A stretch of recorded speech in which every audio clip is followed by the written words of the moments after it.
Welcome to the LeaderImpact podcast. We are a community of leaders with a network in over 350 cities around the world, dedicated to optimizing our personal, professional, and spiritual lives to have impact. This show is where we have a chance to listen and engage with leaders who are living this out. We love talking with leaders, so if you have any questions, comments, or suggestions to make this show even better, please let us know. Best way to stay connected in Canada is through our newsletter at leaderimpact.ca or social media at LeaderImpact. If you're listening from outside of Canada, check out our website at leaderimpact.com. I'm your host, Lisa Peters, and our guest today is Darrel Janz. Darrel entered this world in 1941 on a farm northeast of Swift Current, Saskatchewan. Graduating from Herbert High School, he moved on to graduate Saskatchewan Teachers College in 1961. Teaching for only 1 year in a one-room multi-grade school on the edge of the Qu'Appelle Valley north of Regina was just about enough for him, because as soon as school was out for the summer, he began his incredible broadcasting career at CFAM in Manitoba. By 1963, he made his way to do radio and TV news at CHAB in Moose Jaw, and soon began a 60-year adventure with CTV, taking him across Canada. He anchored the CTV Calgary News for 40 years, from 2013 to 2023, and did a weekly feature for CTV called Inspired Albertans. In June 2023, Darrel began co-hosting a weekly talk show that runs on YES TV called Legacy Makers. He has been involved with LeaderImpact since 2016 and became a co-leader in 2017. A widower with 2 children on Vancouver Island and a stepson in High River, Alberta, Darrel continues to be active speaker and MC and has a voice of gold. Welcome to the show, Darrel. Thank you very much, Lisa. Good to be with you. It is nice. You're near my roots. Yes, I am, and I have a cabin on Lake Diefenbaker, which is even closer to your roots. Definitely. As a matter of fact, if you have time someday, I have some great Lake Diefenbaker stories. Are they like big fish stories? Well, that's the latter part. The earlier part is when Dief was having that dam built. Yes, we have friends out there that were there for that. So, but I would love to hear your story, because you're the news guy. You're it. So, thank you again for joining us, Darrel. It is nice to be here with you. So our podcast over the last few weeks has really sort of taken this turn to really dive deep into, pivotal points, greatest failures and mistakes, principles of successes. So that's where we're going to head, because I think that's where some of our greatest stories are. So if you're ready to begin, I'm going to start with asking you to tell us a little bit about your professional story and how you got to where you are today. And if you can give us a couple snapshots that were pivotal turning points along that journey. Well, my mom told me that it really started in that farmhouse in which I was born at Main Center, Saskatchewan. And at the age of 2, she said I would be playing in the kitchen while she had the battery-powered radio on. We didn't have electricity yet. And she said I'd be playing on the floor or sitting in my high chair, paying no attention to the music that was being played on the radio. But as soon as the music stopped and the announcers started talking, at age 2, I would start mimicking the announcers, repeating what they were saying. And so she said, I figured you'd be a broadcaster. Really, at age of 2? At age of 2. So, and all through, at age 4 or so, maybe 3, when the war was still underway, my dad always listened to the CBC radio news at 8 o'clock at night. It wasn't at 11 back then, or 10. It was at 8 o'clock, and it was radio news, and it was read by Lorne Green. Before he went to Hollywood, he did the CBC National News on CBK Saskatchewan and all of the CBC stations. And while my brothers would be playing on the floor, I would go and sit with Dad and listen to the Lorne Green News. And I was mesmerized by this incredible voice. And it just fascinated me. Plus, the war fascinated me even at that stage. And current affairs in general fascinated me from a very young age. And at age 4, if Dad went to Swift Current and brought home a Regina Leader Post, I would, after he was finished with it, I would read it. At age Mm-hmm. 4, nobody ever taught me to read. It's just a God-given gift. And so by the time I was in junior high, I was whipping the grade 12s in current affairs quizzes. And my current affairs teacher, or my social studies teacher, Mr. Sawatsky, began to recommend a career in journalism. I also had a high school coach, Mr. Gorius, who saw my love of sports, but my total inaptness at them. And so he recommended a career in sportscasting. And so I kind of blended the two and became a journalist on radio and television rather than at a newspaper the way Mr. Sawatsky envisioned it, because writing was also a passion of mine. Mm-hmm. And so it was just kind of natural. And yet at that time, there were not schools like there are today teaching that stuff, except for Ryerson in Toronto, and that was so far away, no Saskatchewan kid would even dream of going there to go to school. And so you got a job in a small radio station. And for me, that happened to be Altona, Manitoba, CFAM radio, in what is today a much larger company called Golden West Radio.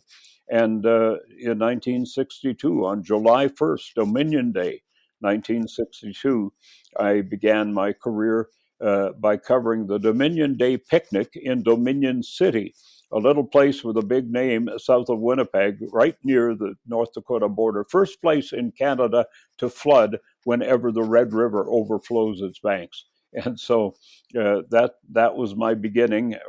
Worked there for a year. And then in the fall of 1963, got hired at CHAB in Moose Jaw to do both radio and television. And as soon as I sat in front of a TV camera, I knew I'd found my game.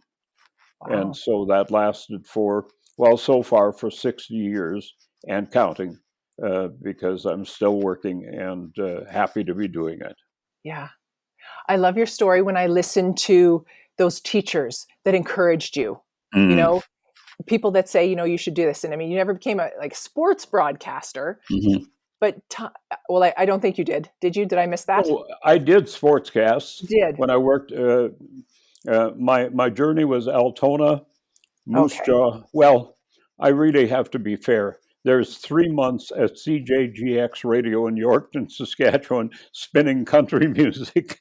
And while I didn't mind it, it was kind of fun. And I remember 2 songs from that summer of '63 when I was spinning this country music was Johnny Cash's Ring of Fire, and Porter Wagner had a big hit called I've Enjoyed as Much of This as I Can Stand. And so those are the 2 songs that stick in my mind. But after 3 months of that, I quit, and CHAB gave me a job doing Just News. Saskatoon was also Just News for 3 years at CFQC, and then 4 years in Montreal. And you'd think in what was then the biggest private station in Canada, you'd think that you'd be more pigeonholed than in the smaller stations. But no, I did more stuff at CFCF in Montreal than I did at these smaller stations. I did sports, I did weather, I did news mainly. Oh, and I did traffic helicopter reports and survived a crash into the St. Lawrence River. Yeah. You survived a crash? I survived a crash. Okay. I stole the front page from the Expos, the Montreal Expos, on the first day they played a home game against the St. Louis Cardinals. We were covering traffic and we crashed into the St. Lawrence River that day. And so the next day we kind of shared the headlines with the Expos in the English papers. Wow. God, look at you making news. Crashing. What I also love about your story is just there was no schools, as you said. Since you were 2, you were reciting the news and amazed and reading the newspaper.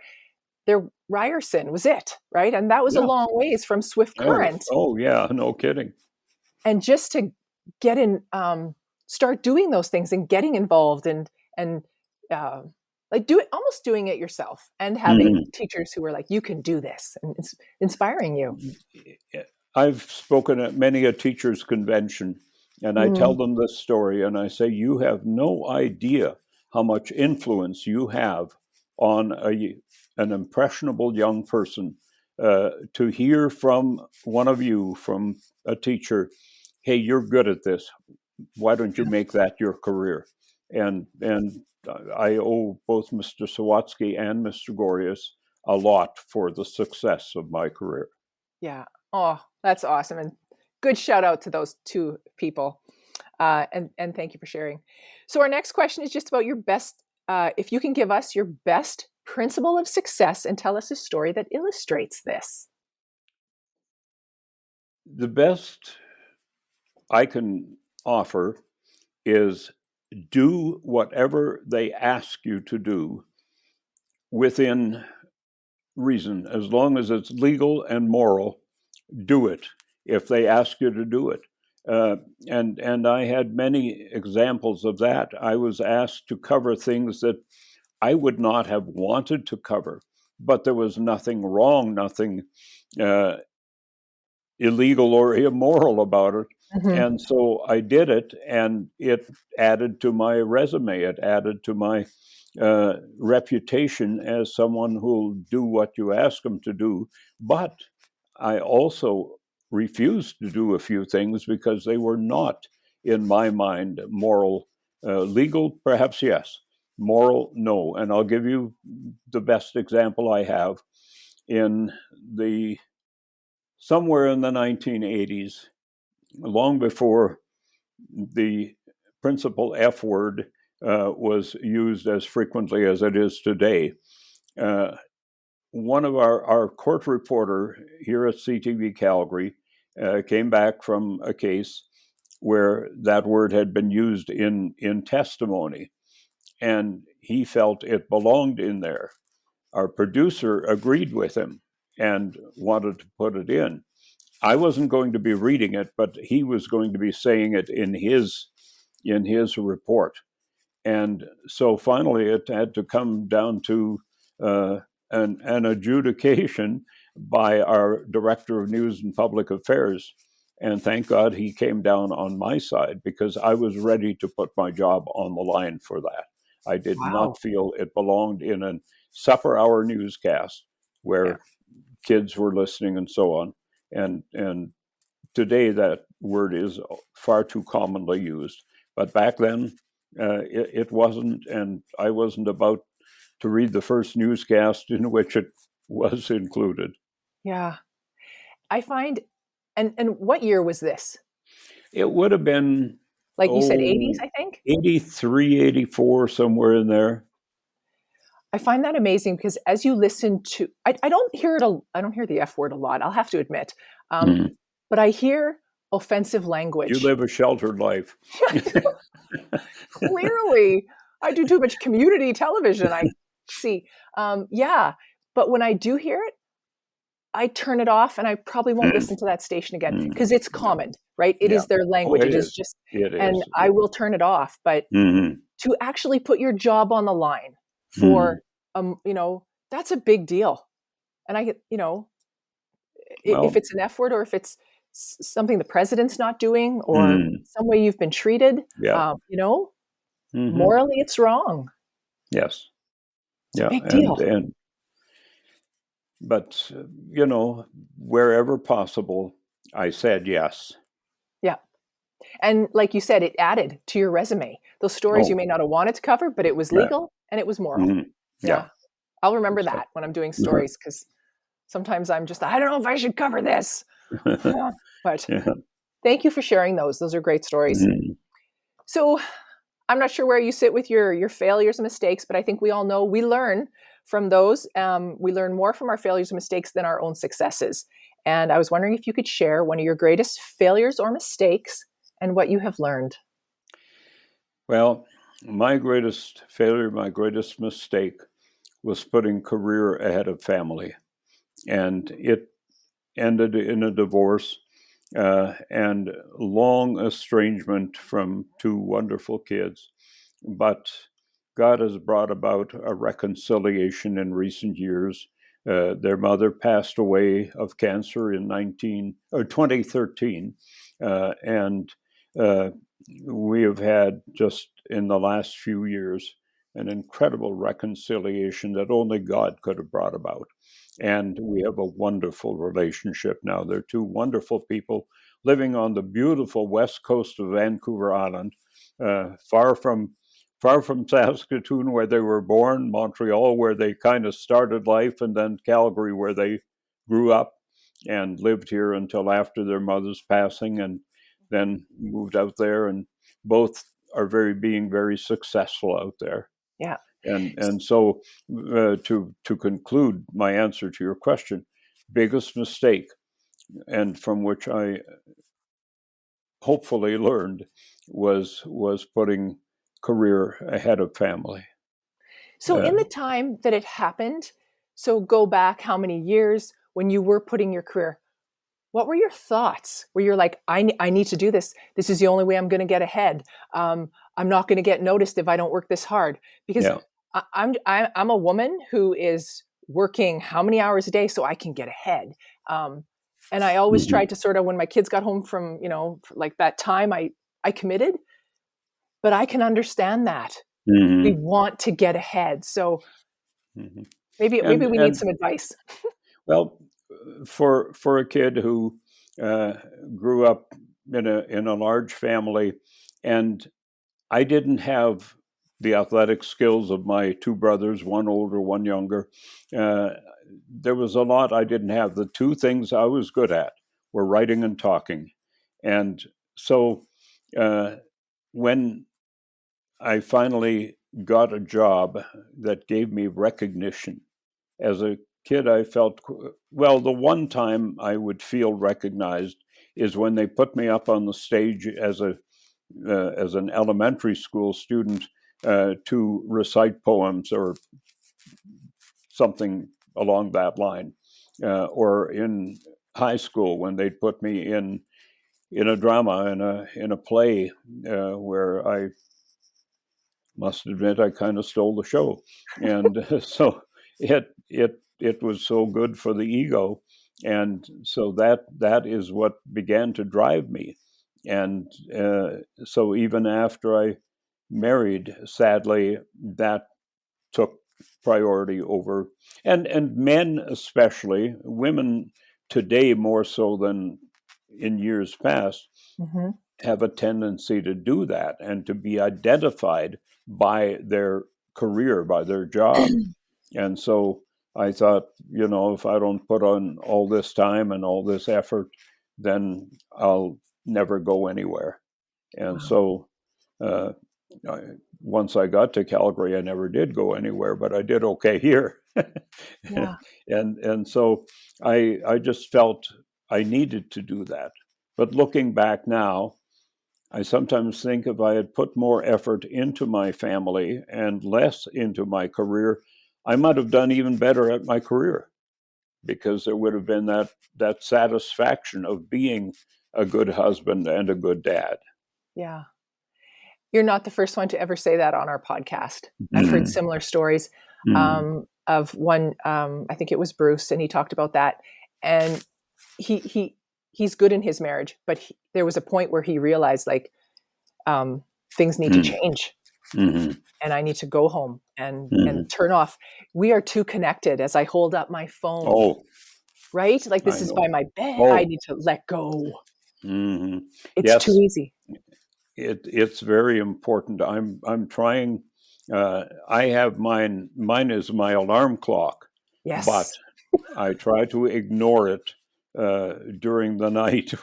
When nature calls in the middle of the night, I try to ignore it, because if you spend any time on it, you'll wake up enough that it'll be difficult getting back to sleep. Yes. Right. I need to take that advice. I'm going through a change of life, Darrel. So I wake up in a little bit of a hot sweat and I end up on my phone. It's like, Uh-huh. put it down. Actually, it needs to go Mhm. away. I need to go back to the old style alarm clock where it's just an That's alarm clock. that's a good idea. Oh, And yeah. on nights when I don't have to be somewhere the next morning, I don't set my alarm. I leave my phone elsewhere.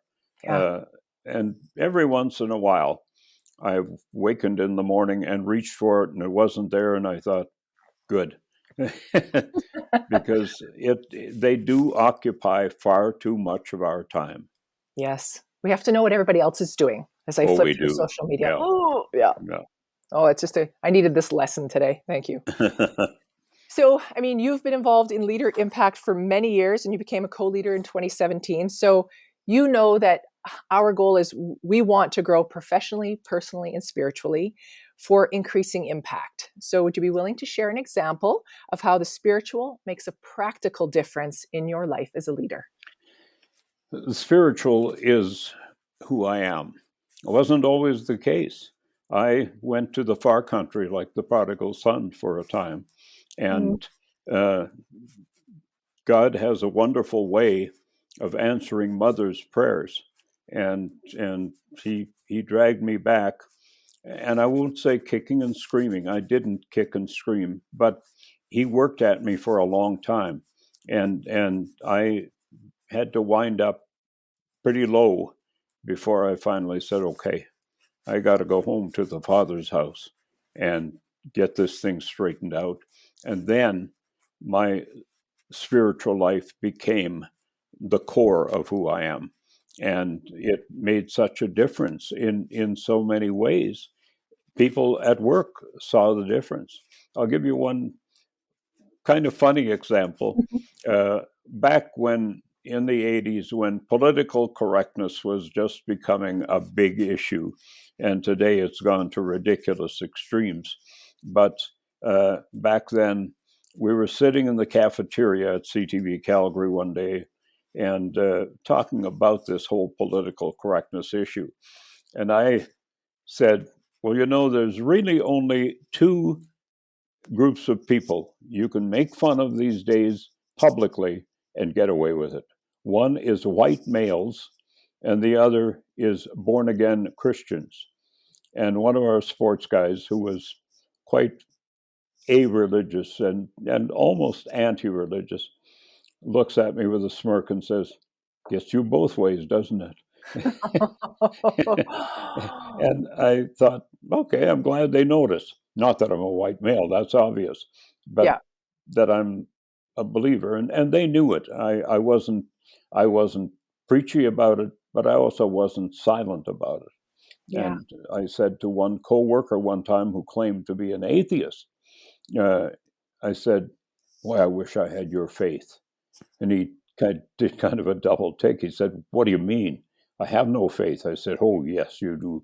I said, "It takes far more faith to believe what you believe than what I believe, because there's so much evidence for what I believe, and there's no evidence for what you believe." Wow. And where did that conversation go? Well, Did you just that stun was the him? end. That was the end of it for them. It didn't go any further. So. So when you in the 1980s, when you talked about your best principle of success, and you said legal, moral, and you said you wouldn't say the F word, Mm, you wouldn't allow it to happen. mm, This was this part of growing and just saying, no, we're going to stop this right here. I'm a yeah. Christian and I'm not doing this. Mhm. Yes, it, Yeah. that plus, uh, as word got out that I had surrendered my life, uh, I started to get an increasing number of requests to come and speak to men's breakfasts, ladies' banquets, various other things, and share my story. And there's nothing better for your growth Yeah. than to go out and put yourself out there on the plank Yeah. and tell your story, and be brutally honest. Don't whitewash it. Yeah. And it's so important. I would agree with you. And I think that's why I show up here every every episode is for that reason. I have to hear this. I have to be here as much as I'm interviewing. I get fulfillment from this. Like I Yeah. get something. Mm-hmm. But interesting that the treating the differently, and now people are like, Darrel should come speak to our group. He is a follower of Jesus, and he has a story, and to be real about that story. That's very important, and Yeah. because you've heard the term Secret Service Christians, who, they're believers, but they don't say much about it. And I had some great mentors, some wonderful Christian men, businessmen, professionals, and so on, who really showed me what it was like to be a Christian in the public eye. When I first surrendered my life, I said to God, okay, I'm a public person. If you want me to go public with this surrender of mine, with my walk with you, then you're going to have to arrange it, because I don't know how to go about that. Mm-hmm. I had a younger brother who was a great preacher, and he had no problem confronting anyone with the gospel. And not more than a few weeks after I had said that to God, a local pastor in Calgary who was doing a weekly TV show program on our station and recording in our studio came to me and said, understand God's been at work in your life. I said, oh. I said, you've been talking to the pastors at my church? He said, yeah. And he said, will you come on my show and talk about it? Mm-hmm. And I said, God, you didn't have to act that fast. But I know he did, because that created an accountability. I used to love going into the supermarket, the mall, and having people tell me how great I was and so on. I knew it wasn't true, but I still enjoyed it. And now what meant the most was when fellow believers would come up to me in the store, in the mall, and say, saw you on that program, and now every time I see you reading the news, I pray for you. Oh. And that meant more to me than anything. Yeah. Earlier when you had said, talking about your journey and sharing that outwardly to the public, if I heard correctly, I'm thinking you grew up in a Christian family. Yes. You left for a while, and then you came back, and your mom prayed for you, and you're like, mom's prayers work. And relentlessly. Yes. And I think we didn't all grow up in beautiful Christian families. Some did, some didn't. No. And, as I watch my children, they just both moved out, and they're, I raised them as best I could. And now they're in another city 3 hours away, and I can't be there, but I've raised them, and I know they'll come back. They're probably not going to church. I know they believe. And I know it's my prayer too, as a parent, they'll find their way. As I said, praying mothers are one of the most powerful weapons God has. That's just a quote I got to write down. Thank you. So I believe these are sort of my last two questions I ask. Well, I seem to ask all the guests the same question, but we talk about lasting impact.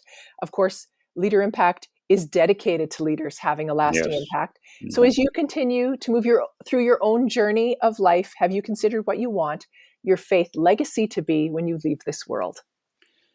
Well, first of all, to see my children continue the incredible heritage that they inherited. My family goes back generations. Both of my great-grandfathers on my mother's side and my father's side, when they came from Russia as Mennonite migrants, they both planted in their own respective communities, planted the first Mennonite Brethren Church in those communities. And then in my dad's family, my dad was the oldest of 11 children, 8 boys, 8 men, and he stayed and farmed the family farm in Saskatchewan at Maine Center. But three of his brothers formed the core of the Janz Gospel Quartet, and then a brother-in-law sang the bass. There were no basses in that generation of Janzes. They were all tenors and baritones, but no deep basses. So as an adult, I had a childhood dream come true. I got to sing with my three uncles. The brother-in-law stepped out and let me sing with them. And to this day, it touches me so deeply, standing there with these men that I had so admired all my life. And to sing with them was incredible.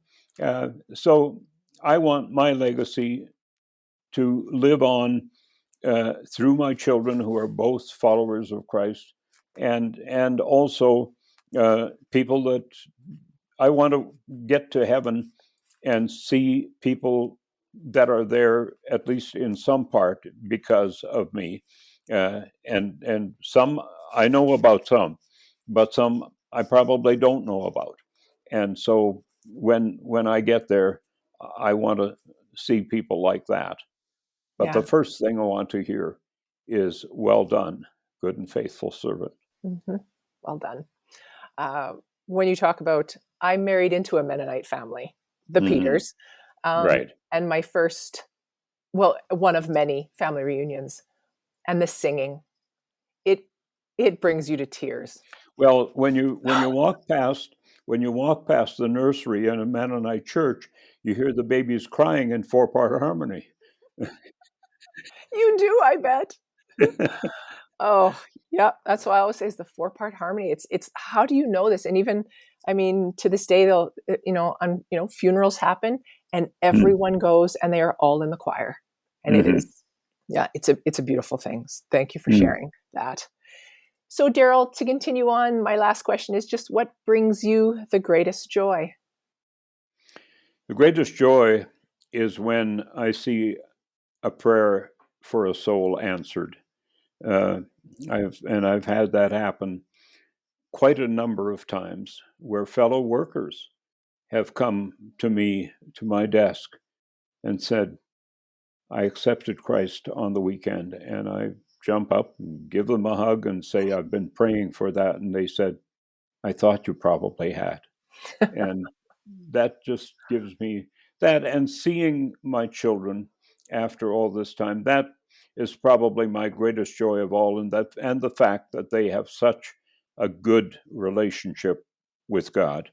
Yeah. That is, and they tell me, I didn't see them for many years, but they tell me there are things about the intervening years I'm not going to tell you about. And so that's fine. They don't have to. Yeah. But just to see where they are at today is just such a blessing. Yeah. Yeah. Oh, so when someone comes to your desk and they say that to you, and it's an emotional moment. Oh, it is. Can I say that? Yeah. Definitely. Yeah. Definitely. Oh. So we've spent the last 33 minutes together and I've heard a lot of stories. Is there anything else? Have I not asked you any questions? I feel like I have an icon, a CTV icon. And I'm like, and it was funny because as we were about to begin, I think Paul prayed for you, and I was listening in and just, living in the moment. And I don't know if is there anything else, any other story that you can share with our viewers that might lift them up? I don't know. I had whenever I now publicly tell my story of reconciliation with my kids, you can't believe how many people come up to me and say, "Thank you. I needed that encouragement," because I didn't realize how many estranged families there are, and what a blessing it is to them to hear a story of reconciliation. It gives them hope. Yeah, that's a great message. And I think we have to keep sharing, don't we, Darrel? Oh, we do. Absolutely. Yeah. Absolutely. It's not something you ought to keep to yourself. Yeah. All right. Well, this ends our podcast, but if anyone is listening and thinking, I want to hear Darrel speak, or I would like to book him because I know you're still active, or how can they find you and engage with you? Where would be the best way? The best place would be on my email. It's Darrel, Darrel. Nearly, even though it was supered on the bottom of the screen for 40 years here, I anchored for 40 years at CTV Calgary, and every day my name was supered there. But even to this day, the majority of people spell my name. They'll email me at darrel.janz1. That's I'll finish giving you that. JANZ1, digit 1, at gmail.com. Okay. And so anyway, they'll send me something at DARREL dot, Yeah. and then they'll say, "Hi, Darrel, DARYL," because that's the most common spelling. Yeah. Maybe they got auto-corrected. Life is auto-corrected. Well, autocorrect. Can I tell you a little funny thing that somebody sent me a little meme about autocorrect? You know, it helps if you think of autocorrect as a tiny elf inside your phone trying so hard to be helpful, but is in fact quite drunk. Then it just makes you laugh. Yeah, exactly. Good. And are you on LinkedIn if anyone wants to find more about you? I'm on LinkedIn. Yes, Awesome. I'm on LinkedIn. That's the only social media I'm on. I was on Twitter for quite a while, but I quit. We aged out. I don't know. Yeah. Yeah. That's okay. LinkedIn, I'm with you there. I like it there too. Yeah. Well, Darrel, I want to thank you for taking the time out of your day. I know that it was hard to get you scheduled. You are a busy guy, which is fantastic. But I just want to thank you for sharing this time with us. Thank you very much, Lisa. It's a pleasure. All right. Well, if you're listening and if you're part of Leader Impact, you can always discuss or share this podcast with your group. And if you are not yet part of Leader Impact and would like to find out more and grow your leadership, find our podcast page on our website at leaderimpact.ca and check out our free leadership assessment. You will also find on our webpage Chapter 1 of Braden Douglas's book, Becoming a Leader of Impact. You can also check out groups available in Canada at leaderimpact.ca, or if you're listening from anywhere else in the world, check out leaderimpact.com or get in touch with us by email, info@leaderimpact.ca, and we will connect you.